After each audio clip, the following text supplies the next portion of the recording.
Hello students, how are you all? I hope you all are fit and fine. I am Aarti Jain and I welcome you all to my YouTube channel. Now restart.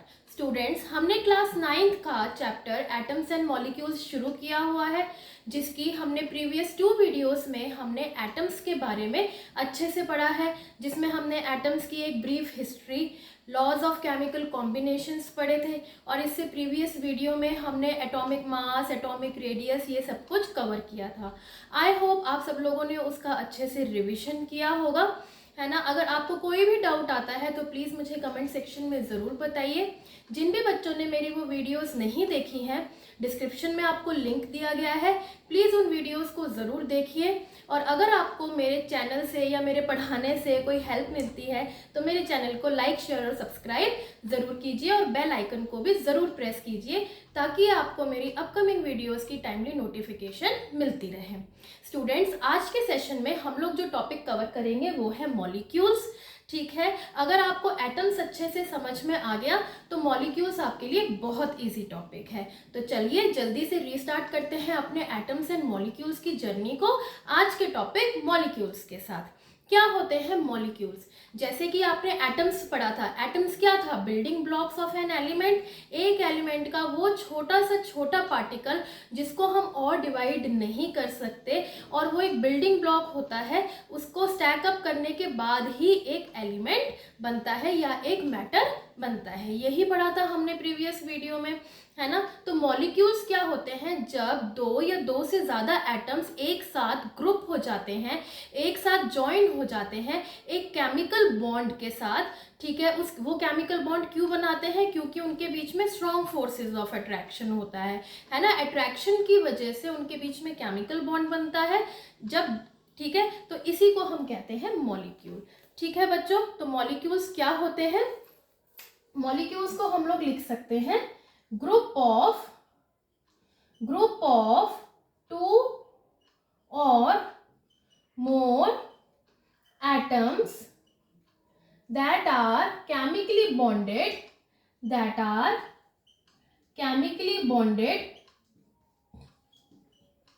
by strong forces of attraction।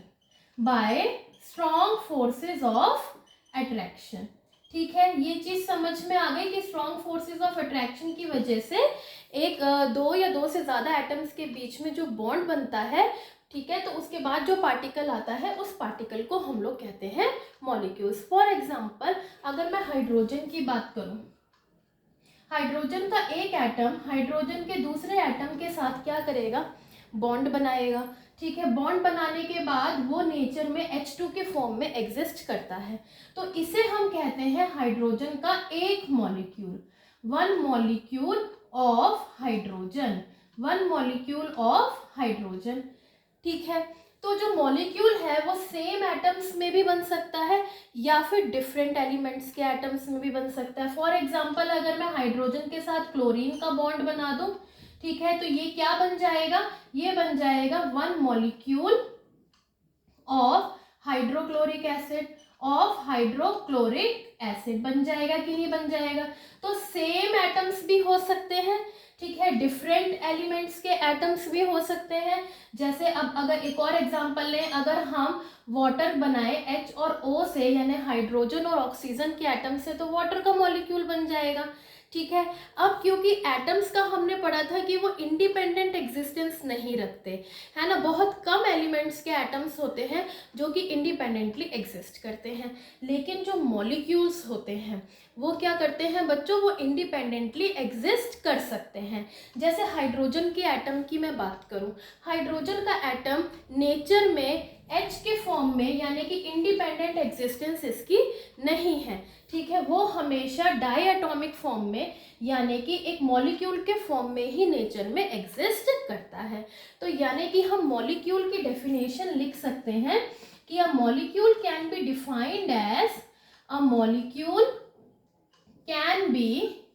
Defined as the smallest particle, ये सबसे छोटा particle होता है of an element और a compound, किसी भी element या फिर कंपाउंड का, which is capable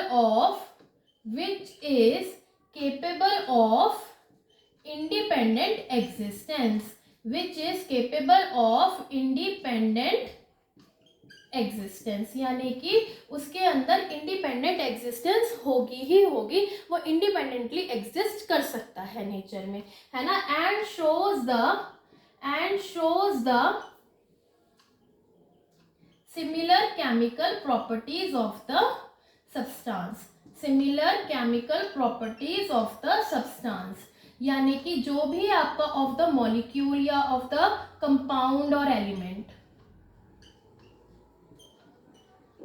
ठीक है। जैसे कि अगर मैंने आपका वाटर बनाया था हाइड्रोजन और ऑक्सीजन से, है ना, मैंने क्या बनाया, वाटर बनाया, तो जो वाटर है, वाटर का मॉलिक्यूल वो वाटर की ही केमिकल प्रॉपर्टीज दिखाएगा, वो हाइड्रोजन और ऑक्सीजन की नहीं दिखाएगा। तो वो ही हमने लास्ट पॉइंट पे इसमें लिखा है।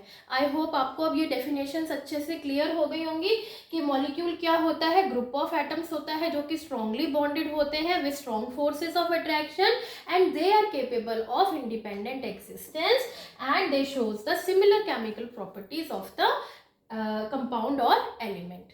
ठीक है, इतनी चीज समझ में आ गई, अच्छे से नोट डाउन कर ली। आई होप आप सब लोग अच्छे से नोट्स बना रहे होंगे, क्योंकि रिवीजन के लिए नोट्स का प्रॉपर बन जाना बहुत ज़रूरी है बच्चों, ठीक है, वरना तो आगे जाके फिर आप सब आपके लिए मिक्सअप हो जाएगा, है ना।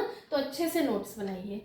अब हम आते हैं अपने अगले टॉपिक पे, जो कि है मॉलिक्यूल्स ऑफ एलिमेंट्स। तो right down the heading in your notebook, molecules of elements, molecules of elements। Elements के जो मॉलिक्यूल्स होते हैं, पहले समझेंगे, एलिमेंट्स के जो मॉलिक्यूल्स होते हैं ये सेम टाइप ऑफ एटम से मिलकर बनते हैं। अब ये एक एटम से भी बन सकते हैं, दो एटम से भी बन सकते हैं, तीन से भी, चार से भी, या चार से ज़्यादा भी, ठीक है। कैसे, मान लो मैंने एक एलिमेंट लिया आर्गन, ठीक है, आर्गन जिसका सिंबल होता है Ar, तो उसके अंदर सारे एटम्स आर्गन के ही होंगे, है ना। और ये किससे बनता है, वन एटम से बनता है, इसका एक मॉलिक्यूल वन एटम से बनता है, मतलब कि ये इस फॉर्म में इंडिपेंडेंटली एग्जिस्ट कर सकता है, ठीक है। अच्छा, अगर मैं इसमें आपकी बात करूं हाइड्रोजन की, तो क्या ये ऐसे एग्जिस्ट करता है वन एटम, नहीं, ये एग्जिस्ट करता है H2 के फॉर्म में, यानी कि सेम टाइप ऑफ एटम्स आ गए ना, सेम टाइप ऑफ एटम्स आ गए, चाहे वो दो हैं तो इसमें ये टू एटम्स आ गए। अगर मैं बात करूं ऑक्सीजन की, तो ऑक्सीजन भी क्या है, O2 के फॉर्म में एग्जिस्ट करता है, तो टू एटम्स। अगर मैं बात करूं ओजोन की, ओजोन में कितने होते हैं बच्चों, 3 ऑक्सीजन होते हैं, तो 3 एटम्स, है ना। सेम टाइप ऑफ एटम्स आ रहे हैं, कोई भी डिफरेंट नहीं आ रहा कि भाई अलग अलग टाइप के आ रहे हो, सेम टाइप ऑफ एटम्स हैं। तो हम लोग इसके अंदर लिख सकते हैं कि मॉलिक्यूल्स ऑफ एलिमेंट्स आर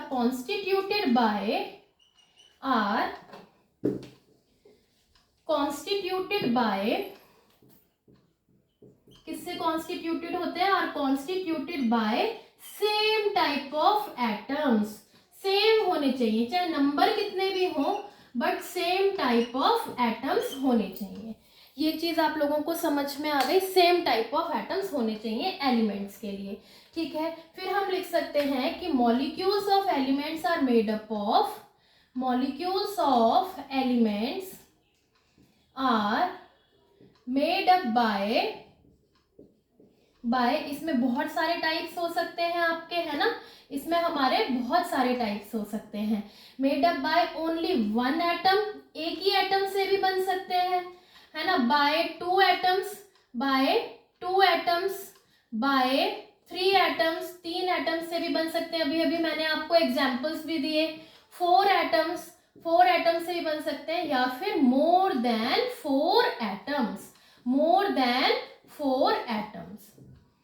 ठीक है। तो मॉलिक्यूल्स जो हैं एलिमेंट्स के, वो एक एटम से भी बन सकते हैं, 2 से भी, 3 से भी, 4 से भी, मोर देन 4 से भी, ठीक है। ओनली वन एटम का एग्जाम्पल आप लिख सकते हैं, जैसे आर्गन Ar के फॉर्म में, ठीक है, हीलियम उसका सिंबल होता है He, ठीक है, कहीं से कहीं तक भी 2 एटम्स या इससे ज़्यादा नहीं है, सिर्फ एक एटम से ही इसका मॉलिक्यूल बन गया। ठीक है, अगर मैं 2 एटम्स की बात करूं तो इसके अंदर हम लोग एग्जाम्पल ले सकते हैं हाइड्रोजन, हाइड्रोजन जो कि H2 के फॉर्म में एग्जिस्ट करता है, ऑक्सीजन जो कि O2 के फॉर्म में एग्जिस्ट करता है इसका मॉलिक्यूल। अगर हम 3 एटम्स की बात करें तो इसमें एग्जाम्पल आता है आपका ओजोन का, ठीक है, जिसमें ऑक्सीजन के 3 एटम्स होते हैं, वो बनाते हैं एक मॉलिक्यूल ओजोन का। ठीक है, अगर मैं 4 एटम्स की बात करूं तो इसके अंदर आता है आपका फॉस्फोरस, फॉस्फोरस जो कि ना P के फॉर्म में, ना ही P2 के फॉर्म में, ना ही P3 के फॉर्म में, वो एग्जिस्ट करता है नेचर में P4 की फॉर्म में। ठीक है, तो उसका एक मॉलिक्यूल क्या है, P4 है। ठीक है, मोर देन 4 एटम्स, इसमें अगर मैं एग्जाम्पल बात करूं एग्जाम्पल की, तो ये आता है आपका सल्फर जो कि S8 के फॉर्म में एग्जिस्ट करता है। ठीक है, तो ये चीजें अब आपको समझ में आ गई। अगर आपका एक ही एटम है तो हम उसे कहेंगे मोनोएटॉमिक, मोनोएटॉमिक एलिमेंट। अगर 2 एटम्स हैं तो उसे हम कहेंगे डायएटॉमिक। ठीक है, ये हो गया ट्राइएटॉमिक, ये हो गया आपका टेट्राएटॉमिक, टेट्राएटॉमिक, और ये हो गया हमारा पॉलीएटॉमिक, जो मोर देन 4 आता है उसे हम कहते हैं बच्चों पॉलीएटॉमिक। ये चीज समझ में आ गई। तो यहाँ से हमें पता चल रहा है कि कौन से एलिमेंट्स हैं जो नेचर में कितने एटम्स के साथ एग्जिस्ट कर सकते हैं। इसी को ही हम कहते हैं इनकी एटॉमिसिटी। एटॉमिसिटी क्या होता है, the number of atoms required to form a molecule. ठीक है, तो right down the heading of atomicity. Atomicity क्या होता है हम लोग लिखेंगे एटॉमिसिटी। आई होप आप सब लोग अच्छे से नोट्स बना रहे हैं। ठीक है, या फिर आप इनका स्क्रीनशॉट भी लेकर रख सकते हैं। तो हमारा अगला टॉपिक है एटॉमिसिटी। एटॉमिसिटी क्या होते हैं, the number of atoms required जरूरत है उन एटम्स की to form molecule of an element और कंपाउंड। एक एलिमेंट के, जैसे कि हमने हाइड्रोजन ऑक्सीजन पढ़ा, ठीक है, एक एलिमेंट के मॉलिक्यूल को बनाने के लिए या फिर एक कंपाउंड के मॉलिक्यूल को बनाने के लिए जितने एटम्स की जरूरत पड़ती है उसे हम उसकी एटॉमिसिटी कहते हैं। फॉर एग्जाम्पल एटॉमिसिटी ऑफ अगर मैं कहूँ हाइड्रोजन की, बताओ बच्चों हाइड्रोजन की एटॉमिसिटी कितनी है, 2। ठीक है, अगर मैं कहूँ फॉस्फोरस की एटॉमिसिटी है 4। अगर मैं कहूँ सल्फर की एटॉमिसिटी है आपकी 8। ठीक है, आई होप अब आपको एटॉमिसिटी का भी टॉपिक अच्छे से क्लियर हो गया होगा। मॉलिक्यूल ऑफ एन एलिमेंट क्या होते हैं क्लियर हो गया होगा। सिंपल सी बात है, सेम टाइप ऑफ एटम्स होने चाहिए, कुछ भी अलग नहीं होना चाहिए। अब हमारा अगला टॉपिक आता है मॉलिक्यूल ऑफ अ कंपाउंड। ठीक है, तो चलिए जल्दी से लिखते हैं मॉलिक्यूल ऑफ अ कंपाउंड। ठीक है, मॉलिक्यूल ऑफ कंपाउंड ये बहुत इंपॉर्टेंट है, ध्यान से समझिएगा। मॉलिक्यूल ऑफ कंपाउंड, ठीक है बच्चों, ये चीज समझ में आई। अब मॉलिक्यूल ऑफ कंपाउंड क्या होता है, जैसे कि हमने एलिमेंट में पढ़ा था सेम टाइप ऑफ एटम्स होंगे, इसके अंदर डिफरेंट टाइप्स ऑफ एटम्स होंगे। ठीक है, जैसे हमने हाइड्रोक्लोरिक एसिड में पढ़ा था, वाटर में पढ़ा था, H के अलग ऑक्सीजन के अलग, इस टाइप के एटम्स जब टुगेदर ज्वाइन करते हैं तब वो क्या बनाते हैं, मॉलिक्यूल ऑफ अ कंपाउंड। ठीक है, तो डेफिनेशन लिखते हैं मॉलिक्यूल ऑफ कंपाउंड की कि डिफरेंट एटम्स या एटम्स ऑफ डिफरेंट एलिमेंट्स, अलग अलग एलिमेंट्स के atoms join together to form molecules of compounds. समझ में आ गई इतनी बात। फॉर एग्जाम्पल अगर हम इसमें एग्जाम्पल कहें तो two atoms of hydrogen and one atom of oxygen forms a molecule of water, forms a molecule of a compound, कौन से कंपाउंड का, जिसे हम कहते हैं वाटर। क्या ये चीज समझ में आ गई, मॉलिक्यूल ऑफ कंपाउंड। ठीक है, अब इसके अंदर दो बहुत इंपॉर्टेंट कॉन्सेप्ट है। क्या कि अगर हमें जिन भी चीज़ों से ये बन रहे हैं, जिस भी एलिमेंट से ये कंपाउंड बन रहा है, अगर हमें उनका मास पता है तो हम उनका रेशो ऑफ नंबर निकाल सकते हैं, और अगर रेशो ऑफ नंबर पता है तो रेशो ऑफ मास निकाल सकते हैं। ठीक है, नहीं आई बात समझ, अभी आ जाएगी। देखिए कैसे, मान लीजिए हम वाटर का ही एग्जाम्पल लेते हैं। ठीक है, वाटर का ही एग्जाम्पल लेते हैं और हमें पता है कि ये दो एटम और इसका एक एटम मिलकर एक वाटर का मॉलिक्यूल बना रहे हैं। तो अगर मुझे रेशो ऑफ मास निकालना है तो मैं कैसे निकालूंगी, हाइड्रोजन कितना है हमारा 2 और इसका मास कितना होता है 1 ग्राम, तो 2 इंटू 1, ठीक है, इस 2, अगर हम रेशो निकाल रहे हैं, इसका कितना है 1 एटम है और कितना है इसका मास 16 ग्राम्स, तो ये हो जाएगा मेरा 2:16। अगर मैं कट करूं तो ये आ जाएगा 1:8। तो ये होता है 1:8 की रेशो में बाय मास। ठीक है, ये बाय मास इसकी रेशो है। ठीक है, रेशो बाय मास है ये चीज़ क्लियर हो गई अगर हमें नंबर ऑफ एटम्स पता है तो। लेकिन अगर हमें नंबर ऑफ एटम्स नहीं पता किसी कंपाउंड के तो, लेकिन हमें उसका बाय मास रेशो पता है, तो कैसे निकालेंगे नंबर ऑफ एटम्स, अभी देख लेते हैं। मान लीजिए हम वाटर की ही बात करते हैं। ठीक है, वाटर की ही बात करते हैं, कौन कौन से एटम्स हैं हमें नहीं पता, H2O के फॉर्म में है। ठीक है, तो उसके अंदर एक हाइड्रोजन है और एक ऑक्सीजन है, हमें ये पता है। ठीक है, उसके बाद हमें इनका रेशो बाय मास पता है, रेशो बाय मास पता है, कितना है 1:8, 1:8 है ना, ये हमें पता है पहले से ही। उसके बाद हमें इनका एटॉमिक मास भी पता है ना, हमें इनका एटॉमिक मास भी पता है, कितना है इसका 1 है और इसका है 16। ठीक है, तो अगर मैं इन दोनों को डिवाइड करूं, ratio by mass divide by atomic mass, ठीक है, तो ये कितना आ जाएगा, यहाँ पे 1/1 इक्वल टू 1, यहाँ पे 8/16 इक्वल टू 1/2। क्या ये चीज समझ में आ गई। अगर मैं इसका सिंपलेस्ट रेशो निकालूं, सिंपलेस्ट रेशो, ठीक है, सिंपलेस्ट रेशो कैसे निकल सकता है, 1:1 निकल सकता है, या फिर मैं 2 को इधर ले जाऊं तो 2:1 लिख सकती हूँ। तो यहाँ पे ये 2:1 के फॉर्म में आ गया, मतलब हाइड्रोजन आएंगे, हाइड्रोजन के 2 एटम्स कंबाइन होंगे 1 एटम ऑफ ऑक्सीजन के साथ, तो फॉर्मूला बन गया H2O। क्या ये चीज समझ में आई। अगर हमें नंबर दिया हुआ है H2O की 2 एटम हाइड्रोजन के और ऑक्सीजन के 1 है, तो रेशो बाय मास निकालने के लिए सिंपल है कि उसके एटॉमिक मास से उनके नंबर ऑफ एटम्स को मल्टीप्लाई कर दो और आपका आंसर आ जाएगा।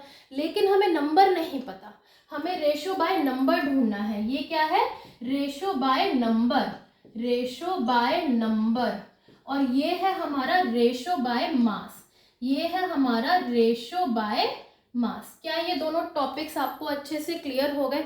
इसके अंदर बस कुछ नहीं करना, रेशो बाय मास और एटॉमिक मास को एक दूसरे से डिवाइड करना है और रेशो निकालनी है, सिंपल सी बात है।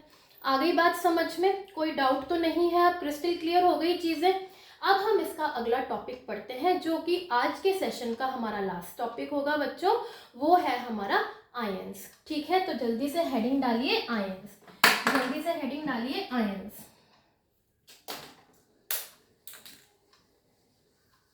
आयंस क्या होते हैं, ये तो आपको पता ही होगा ऑलरेडी कि आयंस जो है क्या होते हैं। आयंस क्या होते हैं हमारे, आयंस होते हैं जो आपके चार्ज्ड स्पीशीज होते हैं। जब मेटल्स और नॉन मेटल्स क्या करते हैं, कंबाइन करते हैं, तो उनके अंदर चार्ज स्पीशीज होती हैं, उन्हें हम कहते हैं आयंस। ठीक है, तो हम लिखेंगे कि when metals and non metals combine together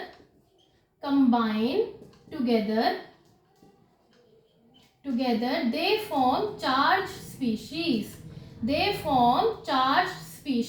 उन charged species को हम लोग क्या कहते हैं, these charged species are called as ions, these charge species are called ions. ठीक है, आयंस तो आई होप आपको समझ में आ ही गया होगा। अब अगर हम कोई भी कंपाउंड लेते हैं तो उनके अंदर जो आयंस होते हैं दो तरीके के होते हैं, एक नेगेटिवली चार्ज और एक पॉजिटिवली चार्ज।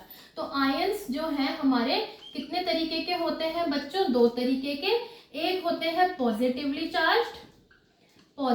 चार्ज और एक होते हैं हमारे नेगेटिवली चार्ज। ठीक है, तो जो पॉजिटिवली चार्ज आयंस होते हैं उन्हें हम क्या कहते हैं? जो पॉजिटिवली चार्ज आयंस होते हैं उन्हें हम कहते हैं कैटायंस। क्या कहते हैं? कैटायंस। और नेगेटिवली चार्ज को हम लोग कह सकते हैं एनायंस। ठीक है, एनायंस कैसे याद रखेंगे? न आ रहा है, न से नेगेटिव, यहां से आप याद रख सकते हैं। एनायंस नेगेटिवली चार्ज होते हैं और कैटायंस पॉजिटिवली चार्ज। अब एक एग्जाम्पल के साथ समझते हैं। एग्जाम्पल लिया मैंने सोडियम क्लोराइड का।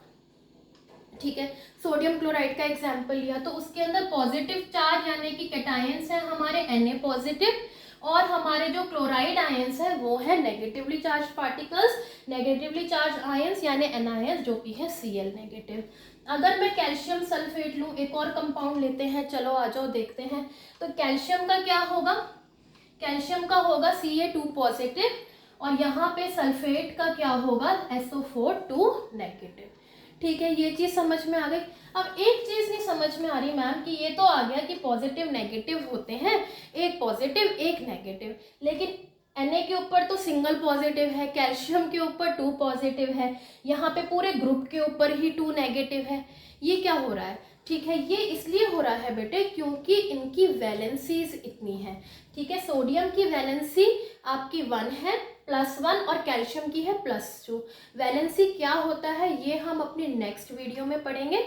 ठीक है, तब तक के लिए आप सिर्फ इतना याद रखिए कि आपके पॉजिटिव और नेगेटिवली चार्ज आयंस प्रेजेंट होते हैं एक कंपाउंड में जो कि मेटल और नॉन मेटल के कॉम्बिनेशन से बनता है। ठीक है, ग्रुप में भी होते हैं। ग्रुप में भी जैसे ये ग्रुप है, क्लोरीन तो जो है आपका सिंगल है लेकिन SO4 में तो ग्रुप है, तो ग्रुप में भी होते हैं, तो उन्हें हम कहते हैं पॉली एटॉमिक आयंस। उन्हें हम क्या कहते हैं? Polyatomic ions. तो अगर पॉली एटॉमिक आयंस की डेफिनेशन आएगी तो आप लिखेंगे ग्रुप ऑफ एटम्स या elements, group of elements containing या carrying charge are called polyatomic ions. ये चीज समझ में आ गई अच्छे से। ठीक है, अब हम कुछ नेम्स एंड सिंबल्स पढ़ते हैं इन आयंस की। ठीक है, तो चलिए जल्दी से लिखते हैं और आप उनका स्क्रीनशॉट भी लेकर रख सकते हैं और चाहे तो मेरे साथ साथ लिख भी सकते हैं, लेकिन पहले समझना जरूरी है। ठीक है बच्चों, तो सबसे पहले हमारे आते हैं कुछ कैटायंस। ठीक है, कुछ कैटायंस। तो सबसे पहले जो कि आपके लिए जरूरी है लर्न करना, इतनी टेंशन नहीं लेनी कि अभी के अभी लर्न करना है, धीरे धीरे प्रैक्टिस के साथ साथ आप उनसे फैमिलियर होंगे ही होंगे। क्यों? क्योंकि metals, non metals, carbon and its compound, acids, bases, इन सब में इन सब चीज़ों का यूज हो रहा है, तो धीरे धीरे आप लोग इनके यूज टू हो ही जाएंगे। ठीक है, आई एम श्योर। लेकिन फिर भी यहाँ पे आपको ध्यान से पहले समझना जरूरी है, using your all senses. Okay, तो फर्स्ट आता है आपका हाइड्रोजन। ठीक है, हाइड्रोजन का आयन होता है H पॉजिटिव, सिंगल है ना, 1 पॉजिटिव। उसके बाद आता है आपका सोडियम। ठीक है, सोडियम का भी आता है Na पॉजिटिव। फिर आता है आपका पोटेशियम, पोटेशियम का भी आता है आपका K positive. I hope symbols आप सबको याद होंगे। ठीक है, उसके बाद आता है आपका सिल्वर, सिल्वर का भी क्या होता है? Ag positive. And your copper 1 तो इसमें आएगा Cu पॉजिटिव। मैम ये कॉपर 1 मतलब कॉपर जो है वो आपकी, कॉपर और आयरन जो है दो दो वैलेंसीज दिखाता है, तो कॉपर जो है 1 की भी दिखाएगा और अभी हम जो 2 पॉजिटिव आयंस भी पढ़ेंगे तो उसमें भी कॉपर आएगा, तो इसीलिए यहाँ पे हम इसको सिंबलाइज करने के लिए 1 लिख देते हैं। ठीक है बच्चों, तो ये आपके कुछ 5 हैं कैटायंस जो कि सिंगल पॉजिटिव है। ठीक है, उसके बाद आता है आपका magnesium, calcium, zinc, zinc, iron, iron, जिसमें हम आयरन 1 लिखेंगे क्योंकि आयरन भी अभी दूसरा भी दिखाएगा, और कॉपर 2, कॉपर 2। ठीक है बच्चों, तो मैग्नीशियम का होगा Mg2 पॉजिटिव, कैल्शियम का Ca2 पॉजिटिव, जिंक का Zn2 पॉजिटिव, आयरन को हम Fe से डिनोट करते हैं, Fe2 पॉजिटिव, तो यहाँ पे 2 लिखेंगे, जैसे कॉपर 2 तो आयरन 2। ठीक है, और कॉपर 2 हो गया Cu2 पॉजिटिव। आई होप इतना आप सबको समझ में आ गया। ठीक है, इसके अंदर एक आता है आपका फॉस्फोरस, या हम कहें पहले एल्यूमिनियम लिखते हैं, एल्यूमिनियम, क्योंकि उसमें जो है 3 पॉजिटिव आता है, तो एक 3 पॉजिटिव वाला है, और एक है आपका फॉस्फोरस, फॉस्फोरस जिसमें P4 नेगेटिव आएगा, तो इसके अंदर तो हम नहीं लिख सकते उसको। ठीक है, अब हम आगे आते हैं एनायंस पे। एनायंस, ठीक है, एनायंस में सबसे पहले आता है आपका हाइड्राइड, हाइड्राइड, हाइड्रोजन को हम H पॉजिटिव लिखते हैं, हाइड्राइड को हम H नेगेटिव लिखते हैं। फिर हम लिखते हैं क्लोराइड, जो सिंगल नेगेटिव चार्ज है, chloride, bromide, bromide, iodide, iodide, तो ये हो गया Cl negative, Br negative, iodine का नेगेटिव। फिर हमारे आते हैं आपके सल्फाइड, ठीक है, सल्फाइड हो गया आपका S2 नेगेटिव। ठीक है बच्चों, इतनी चीज समझ में आ गई। और क्या हो सकता है, अगर हम यहाँ पे पॉजिटिव में देखें तो ये कॉपर के 2 हैं, कॉपर के 2 हैं। एक यहाँ पे आप आयरन लिख सकते हैं, आयरन 3, आयरन 3, जिसके अंदर आपका आ जाएगा Fe3 पॉजिटिव, तो ये हो गया आपका क्यूप्रस, इसको हम कहते हैं क्यूप्रस और इसे हम कहते हैं क्यूप्रिक। सिमिलरली यहाँ पे लिखेंगे हम फेरस और इसे हम लिखेंगे फेरिक। ठीक है बच्चों, अगर मैं ग्रुप में बात करूं, ग्रुप में, तो इसके अंदर आपका आ जाता है एमोनियम, एमोनियम, ठीक है, जो है NH4 पॉजिटिव, कार्बोनेट, कार्बोनेट है हमारा CO3 नेगेटिव। उसके अलावा हमारा आता है सल्फाइड, सल्फाइड जो कि है SO3 नेगेटिव और 2 नेगेटिव, और सल्फेट, सल्फेट जो कि है SO4 नेगेटिव, और फॉस्फेट जो कि है हमारा PO4 नेगेटिव। तो ये कुछ आयंस हैं जो आपको लर्न करने हैं। आई होप लिखते लिखते आपको लर्न भी हो गए होंगे। तो आज के लिए बस इतना ही। अगर आपको मेरा पढ़ाना अच्छा लगता है तो मेरे चैनल को लाइक शेयर सब्सक्राइब ज़रूर करें। कोई डाउट है तो कमेंट सेक्शन में ज़रूर बताएं। अगले सेशन में हम लोग पढ़ेंगे how to write a chemical formula. ठीक है बच्चों, तो चलिए तब तक के लिए खुश रहिए, स्वस्थ रहिए, मस्त रहिए और पढ़ते रहिए। Bye bye students.